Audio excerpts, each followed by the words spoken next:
So you're doing the work, you're delivering the results, but you're stuck, not getting promoted, or maybe not feeling like the respected leader that you want to be. In this video, I'm showing you the one thing that separates the managers who get stuck from those that break through. And after 20 years in corporate leadership and coaching hundreds of managers, I've seen this pattern absolutely everywhere. But one thing actually surprised me. It's not about working harder and it's not about learning more skills. The managers who get promoted do something many people don't even think about. Now, if you're like most of the clients that I work with on a daily basis, and indeed I think most of my YouTube audience, you are a mid to senior level manager and you're hardworking and you've been consistently delivering the results for your organization and you really care about your team. But you may well fall into one of two camps. Now, the first group really wants to get that promotion. You know, you need to be more strategic or develop your team better or build your network with the senior leaders. But you're so busy doing the daily work, firefighting all those issues, attending all those meetings, you end up wondering, how on earth am I ever going to find the time to do all that on top of all of this? The second group, you might not be chasing that promotion necessarily. What you really want is to feel more respected, more confident, and a greater sense of calm in how you lead. But again, you're stuck in the day to day, knowing you probably should be doing all those things, but struggling to find the time. Here's what both those groups have in common, and it all starts with mindset. You see, I've run loads of leadership programs over the years, and to be honest, mindset is rarely talked about, apart from in a very general sense. You know, we jump straight into skills. How do you give feedback? How do you delegate? How do you run better meetings? But unless your mindset as a leader is right, it's incredibly difficult to change behaviors and to get out of your comfort zone to actually experiment and try new ways of doing things. Getting your mindset right sets you up to be a far more successful leader because it kind of acts like your North Star. For many, it's just as simple as they never get clear on the kind of leader that they want to become. And because that vision isn't clear, there's nothing pulling you towards it. And the result is you tend to fall back to doing what you've always done. Success as a doer looks totally different from success as a leader. But if you haven't defined what leadership success means for you in your management role, what it looks like, what it feels like, and what you would be doing in your day to day as a result, you'll just keep getting pulled back into execution mode. Today, I'm showing you the four mindset elements that bring that clarity. Think of it like a quadrant. There's four interconnected pieces that work together to help you be that confident leader. Get these right, and I promise you, everything else in leadership becomes both easier and possible. Let's start in the top left, and this is all about your vision as a leader. First, you need to be clear on the leader you want to become. Not statements like, I want to be a good leader. That's just way too vague. I mean, being really specific. So, let me give you a couple of examples of what a leadership vision could sound like.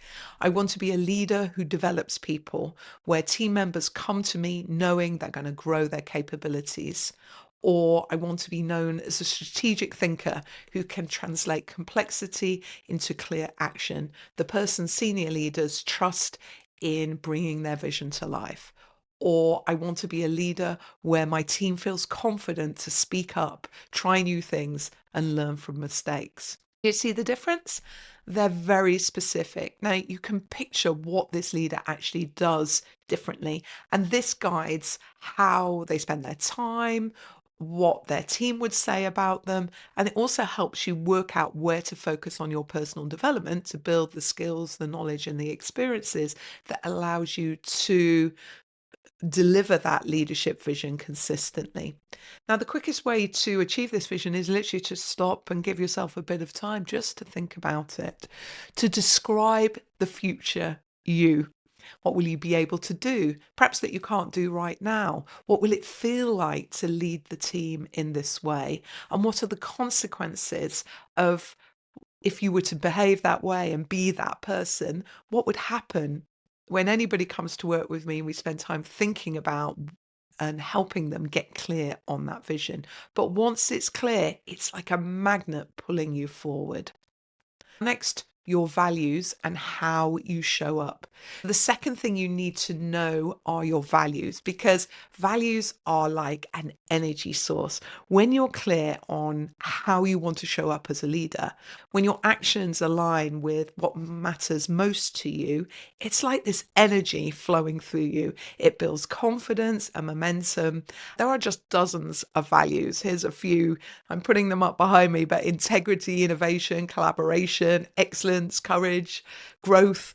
But here's the art. You need to pick just a handful that truly speak to you, ones that guide you, not what you think you should value, but what is genuinely important to you and gives you energy. I'm going to share mine just as an example. So the first is achievement. And I get a real kick from making things happen, moving things forward. And crucially for me, this isn't just about me, it's actually about achieving things as a team, not just for myself. The second one is learning. I absolutely love learning new ways of doing things. I'm willing to try things out, to experiment.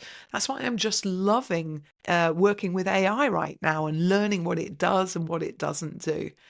And one of the benefits of learning as a value is it gives me a really resilient mindset because I can very easily view setbacks as learning opportunities. Third, boldness. Now, this actually has become a lot more important to me over time. It's what gave me the confidence to just put myself out here on YouTube in my 50s. I really took it as I am redefining myself as a leader because I wanted to lead in a different way because I don't manage and lead big teams anymore. But this way, I can lead through sharing what I've learned. And the boldness to step out of my comfort zone and encourage others to do the same is really important to me. And I really respect people who are willing to do the same. Next, fairness. Now, if you ask my parents when I was a child, they would tell you that I had an incredible sense of fairness, normally led by the statement, it's not fair.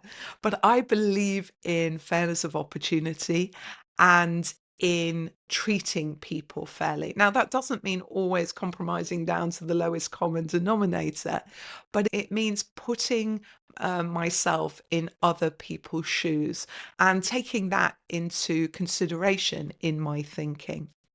Now, your values are going to be different to mine, but when you're clear on them, decision making becomes easier. You'll find you're more comfortable facing into more difficult conversations. You'll recognize if an opportunity aligns with your values, and you'll see whether when you're working, does it give you energy or does it take it away? And often when that happens, if you lose it, it's because your values are not aligned with what you're being asked to do. That brings us down to bottom left, which is about your leadership role within your whole life. So, this is where lots of leadership advice falls short because we talk about leadership just in work. But you can't look at yourself as a leader without looking at your whole life context. Work is just part of your life, but also is your relationships, your health, your passions. And I've talked about this before in this video here. I was really inspired by a book called The Big Five for Life by Michael Strzelecki. And his theory is that you need five big goals to have a fulfilling life. And I read the book and I developed my big five for life at that point. That was back in 2008. And they still guide me today. So if you want to know more, just check out this video. But I like to think of it like a graphic equalizer where you can turn up the volume or turn down the volume on different areas of your life, depending on what is needed and depending on what is important to you.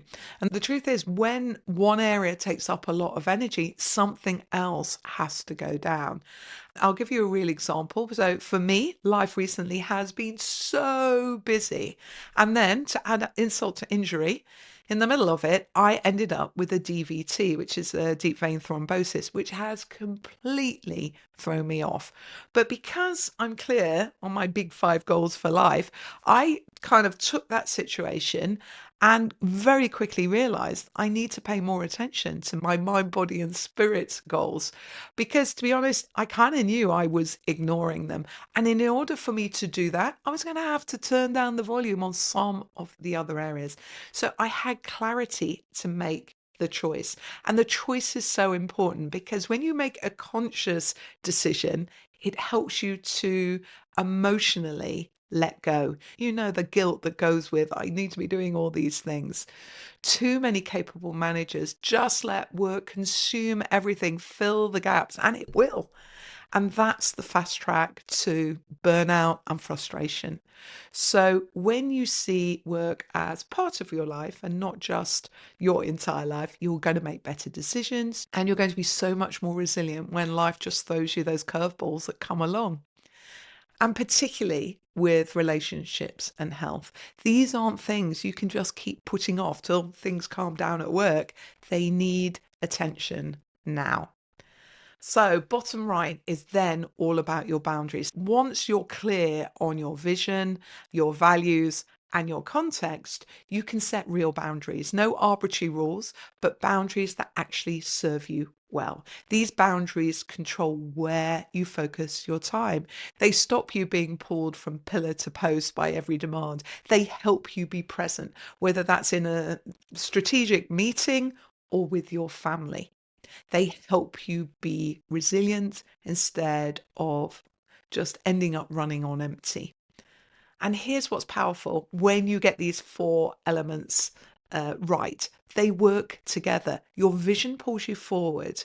Your values give you energy. Your life context gives you perspective. And your boundaries allowed you to protect your capacity to lead and indeed live well. Once you have these four elements clear, the next step is to work out how you consistently work in a way that allows you to show up as that leader.